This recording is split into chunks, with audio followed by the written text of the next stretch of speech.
आज आपण घरच्या घरीच चॉकलेट लावा केक तयार करणार आहोत.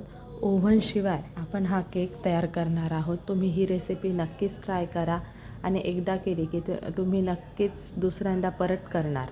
घरच्या घरी अतिशय सुंदर अशा पद्धतीने आपण चॉकलेट लावा केक अगदी अर्ध्या तासात तयार करू शकतो. चला तर मग आपण तयार करूया चॉकलेट लावा केक. सुरुवातीला मैदा घ्यायचा आहे. प्रमाण हे सारखंच ठेवायचं आहे. मी 1 वाटी मैदा घेतला आहे.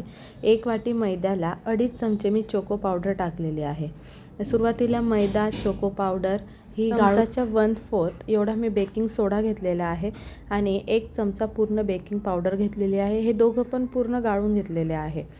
यानंतर पूर्ण साखर बारीक केलेली घ्यायची आहे. त्यामध्ये मी घरचं तूप वापरलेलं आहे. तुम्ही अमूल बटर पण टाकू शकता. आता हे मिश्रण पूर्ण व्यवस्थित एकत्र साधारण 5 मिनटं हे मिश्रण फेटायचं आहे. अगदी व्यवस्थित मिक्स करायचं आहे. त्यामुळे त्यातल्या ज्या गाठी आहेत त्या पूर्ण मोडल्या जातात.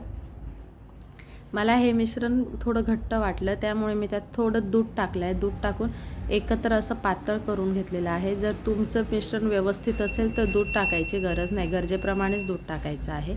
त्यानंतर हे तयार झालेलं मिश्रण आपण जे मैदा कोको पावडरचं जे मिश्रण होतं त्यामध्ये टाकून एकत्र करून घ्यायचं आहे.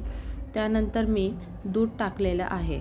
दूध हे प्रमाणात टाकायचं आहे. हे मिश्रण जास्त घट्ट आणि होता कामा नये आणि पातळी होता कामा नये. त्यानंतर हे मिश्रण हलवून साईडला ठेवायचं आहे. यानंतर आपण डार्क चॉकलेट घेतलेलं आहे. डार्क चॉकलेट हे खूप कडक असल्यामुळे त्याचे सहज तुकडे करता येत नाही, म्हणून मी हे किसून घेतलेलं आहे. तिकडे गरम पाणी करायचं आहे आणि त्या वाट्यात जे आपण किसलेलं चॉकलेट आहे ते ठेवलं की ते लगेच मेल्ट होतं. आता आपण सुरुवातीला एका कढईत पाणी ठेवायचं आहे. ज्याप्रमाणे आपण इडली करताना पाणी ठेवतो त्याप्रमाणे त्या कढईत पाणी ठेवायचं आहे आणि आपलं जे आप्पे पात्र आहे ते त्यावर ठेवायचं आहे. त्याला तेलाने ग्रीस करायचं आहे आणि ग्रीस केल्यानंतर आपण जे केकचं जे बॅटर तयार केलेलं होतं ते एक पूर्ण फुल टाकायचं नाही, अगदी अर्धा चमचा ते बॅटर टाकायचं आहे. यानंतर त्यामध्ये जे आपण चॉकलेटचं मिश्रण तयार केलेलं होतं ते अगदी थोडं त्या सेंटरला ते चॉकलेट टाकायचं आहे. यानंतर वरतून परत आपलं जे केकचं बॅटर होतं त्याने ते बॅटर त्यामध्ये टाकून ते चॉकलेटचं जे बॅटर आहे ते कव्हर करायचं आहे. चॉकलेट बाहेर राहता कामा नये या पद्धतीने पूर्ण जे बॅटर आहे ते आपल्याला व्यवस्थित सगळीकडे पसरवायचं आहे. यानंतर एक 30 ते 35 मिनिटं आपल्याला गॅसवर ठेवायचं आहे. मी हे चेक करत आहे झालेलं आहे की नाही. तर आपण बघूया आपला केक तयार झालेला आहे की नाही.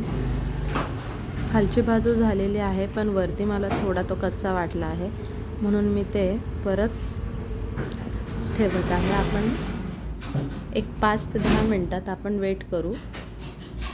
एक 10 मिनटं ते परत ठेवल्यावर एक 10 मिनटानंतर आपले छोटे छोटे असे लावा केक तयार झालेले आहे.